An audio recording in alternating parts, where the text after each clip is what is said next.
I recently placed an order at Card Kingdom to get a bunch of bulk for Halloween to give out for trick-or-treaters, and I decided to take a look at the battle decks. And I noticed that Sowing Circle was in stock, which is one of the few decks that doesn't have a card list online. So I decided I'd order it. I also ordered another one just so I could be able to play them.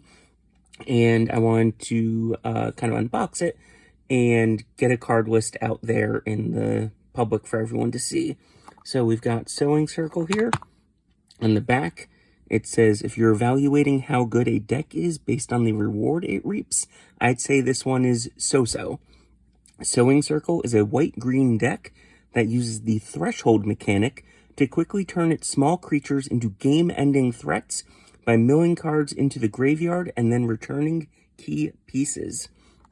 So we've got a white-green deck. So we've got our two tokens. We've got a beast token. And then over here, we've got an elf. I don't believe the deck actually uses those, even though there are some tokens needed. But those are what we get. So to start off with, we have Patient Naturalist. So you've got a creature, mills cards, and you could put a land from those milled cards into your hand or create a treasure token. I got a couple treasure tokens to add to this deck, just so that way I have some. So we've got two of those. Oh, and this is also, we've got some pretty recent cards here. This is from Outlaws, so 2024. We got Werebear. I started playing in the 90s, so Grizzly Bear is one of my favorite cards in Magic. So very happy whenever bears show up. So we've got Threshold. It gets +3/+3 as long as there are 7 or more cards in your graveyard. So we've got 1, 2, 3. We've got 4 of these. That's fun. We've got Wasteful Harvest. Instant mill 5 cards. You can put a permanent from among those cards milled into your hand. So we've got 4 of those. And now we've got a Terravore, which power and toughness is equal to the number of land cards in all graveyards. You've got so many cards that are milling here that you're going to be able to get that up pretty fast. And we've got 4 of these, and these are uncommons. I like that it's not just all commons, which I was kind of expecting. We've got some uncommons. You'll see some other fun stuff. This is one of the newest ones we have. We have some from the recent Tarkir Dragonstorm set. So really cool to see that they're still like constantly updating and tweaking these decks. So we've got Watcher of the Wayside. Artifact creature. When this creature enters, target player mills 2 cards and you gain 2 life. So we've got 2 of those. And speaking of Tarkir, we have some rares, which I think is really cool. It's fun. I grew up with the kind of those theme decks. So those came with like 1 or 2 rares, and never multiples. We've got 2 of this. So I think it's real fun that you kind of get a little bit of exciting stuff in here. So this one, you can mill cards equal to the number of lands you control. And we're going to be seeing some cards, and we already have, that get you back lands. So pretty cool. You can exile this from the graveyard, add a bunch of +1/+1 tokens. This is really fun to have in the deck here, and we got 2 of them. Next, we have Mystic Enforcer. We have 4 of them. So we've got Protection from Black and Threshold. As long as 7 or more cards are in your graveyard. Oh, nope, that doesn't work. Mystic Enforcer gets +3/+3. It has flying. You'll have noticed most of the cards so far have been green. This is one of the few cards that actually has white in it, and we've got 4 of those. Next, we have Grapple with the Past. Instant mill cards. Return a creature or land card from your graveyard to your hand. It can be any of them.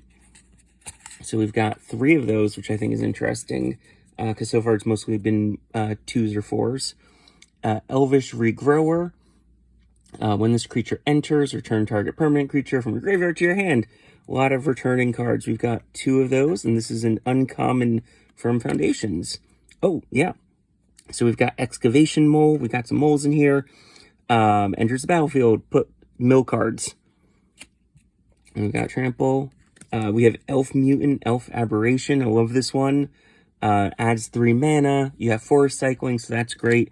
You can cycle this if you need to get forests, and then use some of the other cards to get it back from your graveyard. So we have 3 of those. Call of the Herd. Create a 3/3 green elephant creature token. Again, no elephant token, unfortunately. And I didn't know that this was going to be in the deck, so I wasn't able to order one with it, but that's okay. And it's got flashback, so even if it's discarded or milled, you can still use it from the graveyard. And we've got 2 of those. Next, we've got some more moles. I think this is really cool. It's from Aether Drift. And we got 2 foils, which I think is pretty fun. And I like that it's a creature, because that means you get to kind of keep it in play for longer. I'm much bigger on foil creatures, or at least permanents, than instants and sorceries, because those just go in the graveyards. But with the foil creature, you get to keep it in play for longer. So when this creature enters, you mill 3 cards, and then you can return a land card from your graveyard to your hand. So again, a lot of great returns here. And I think it's really interesting. Some of the other battle decks I've looked at have been using Aether Drift cards.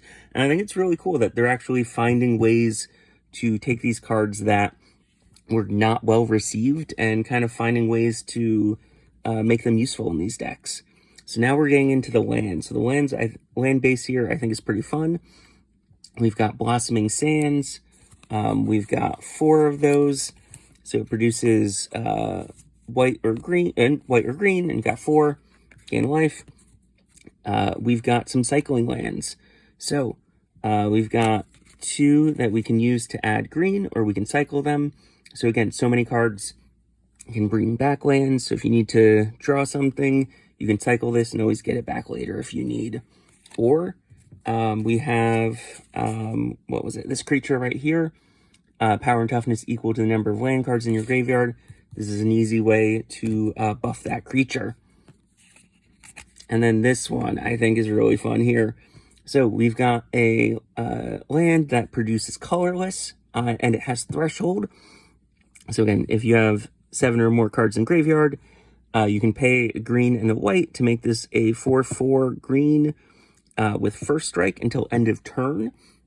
So this is a real cool way if you need defense or attack, but also there's so many cards that bring back land that this is basically an easy way to just keep getting a 4/4 in play. So we've got 2 of those. Next, Drifting Meadows. These are more cyclings. You can cycle for white.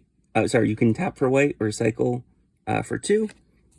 And then we've got 1, 2, 3, 4, 5 plains, and 1, 2, 3, 4, 5, 6, 7, 8, 9 forests. So there are some, we've got some plains and some cards that add white. But as you've seen, for majority of this deck, we have, the 2 lands here that you can change into a 4/4. And then these 4 Mystic Enforcers, those are basically the only cards that require white. So you're going to definitely be wanting to use green and just kind of pull in the white as needed. So chances are these are probably going to be cycled more likely than these if you already have a white or 2 out in play. I also enjoy with the lands, we've got a nice mix. There's some overlap here. We've got 3 different arts. The forests is a bit more, actually no, it's not really that more mixed. The other deck I got had a lot more variety in the lands. I enjoy that we've got some here.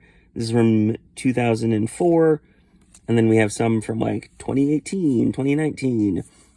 I like that they're all, well, I guess the greens are the same, mostly the same. But I enjoy kind of the range of different eras and different artworks. I think it's fun. I feel like if you're going for a deck like this, personally, I either want every land to have different artwork, or at least all the basics to have different artwork. I think that's really fun. Or you keep them all the same to try to have that strategy edge. But yeah, so this is Sowing Circle. And I hope this helps you all, especially those of you who have been doing an amazing job keeping track of all the different deck builds that they've had throughout the years for Card Kingdom, for their battle decks, and I wanted to help out with that.